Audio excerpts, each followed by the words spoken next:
Salut, c'est Julia Barnes.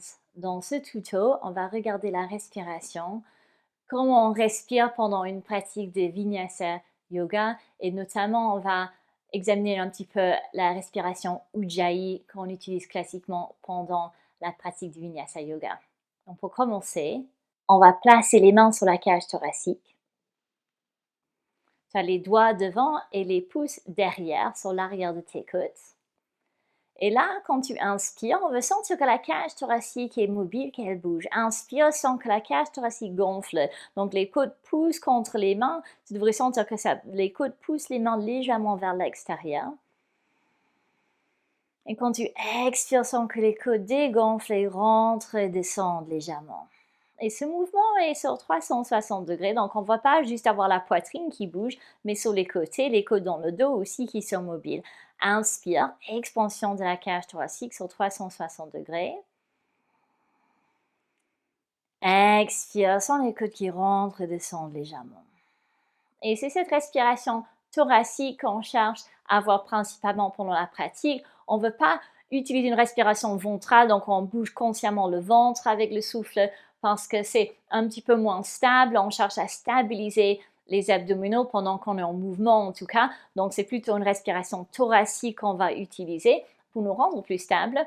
Et la respiration ventrale, donc où on gonfle et dégonfle le ventre consciemment avec le souffle, ça va être plutôt pendant les moments de détente, comme la relaxation à la fin de la pratique.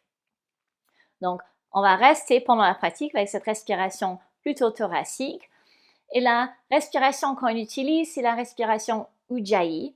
Donc, Ujjayi, c'est un mot sanskrit qui veut dire victorieux. Parfois, c'est aussi appelé la respiration de l'océan parce que le son qui est créé est un petit peu comme le son des vagues de l'océan. On va commencer en disant la lettre A, juste le son A. A. Et maintenant, on refait ça, mais sans faire du son. Donc, la sensation que ça donne, c'est comme si on crée de la buée sur un miroir. Donc, on va refaire ça, hein, créer de la buée sur ton miroir imaginaire. Et maintenant, on fait ça, mais avec la bouche fermée.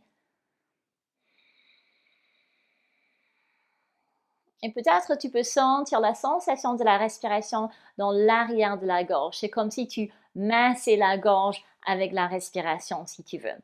Et ça, tout simplement, c'est la respiration Ujjayi et on le maintient sur les inspires et sur les expires.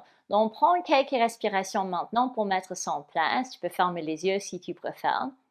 Donc, on crée cette respiration qu'on sent dans l'arrière de la gorge qui masse l'arrière de la gorge.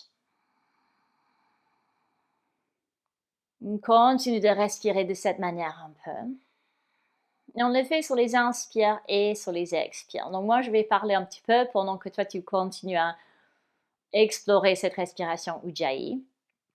La première chose que tu remarques peut-être, c'est que tu entends ta propre respiration. Et comme ça, on peut utiliser la respiration comme un point focal pendant notre pratique. Donc, à un moment donné, si on se rend compte qu'on n'entend pas la respiration, c'est peut-être qu'on est en apnée, parfois qu'on est concentré, on oublie de respirer pleinement. Donc, ça peut nous aider à rester conscient de la respiration.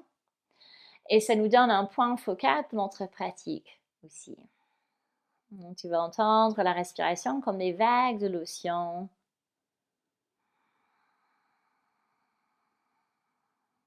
Et on utilise avec cette respiration thoracique. On inspire pleinement la cage thoracique expansive. Et on expire pleinement les côtes qui s'adoucissent et qui rentrent légèrement. Donc, on respire par le nez. La bouche reste fermée. Et on crée ce massage avec l'arrière de la gorge ou dans l'arrière de la gorge. Et c'est ça la respiration Ujjayi. En général, on va l'utiliser pendant la pratique physique, c'est-à-dire pendant qu'on est en mouvement. À la fin de la pratique, quand on fait la relaxation, on va la laisser partir et retrouver une respiration naturelle. La dernière chose que je veux dire aujourd'hui sur la respiration, c'est aussi d'être conscient de comment la respiration fonctionne et le mouvement du diaphragme qui est le muscle respiratoire principal qui est ici juste en dessous des poumons. Donc, il a une forme bombée et quand tu inspires et les poumons se remplissent, le diaphragme descend.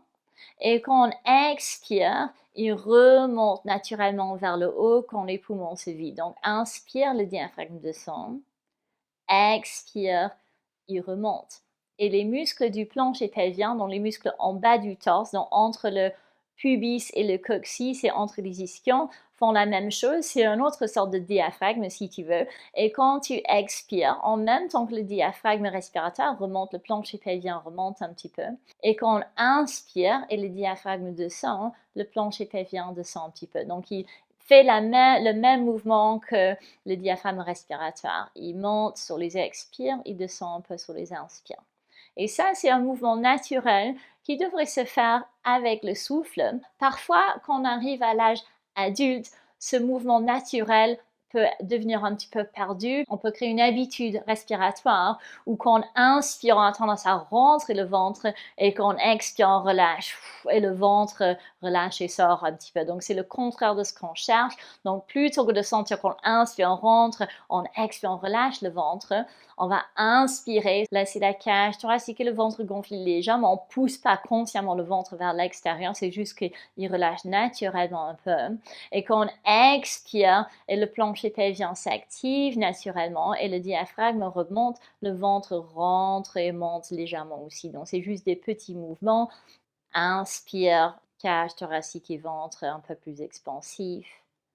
Expire, le ventre, les côtes rentrent. J'espère que ça t'aide dans ta pratique. Bon yoga et à bientôt.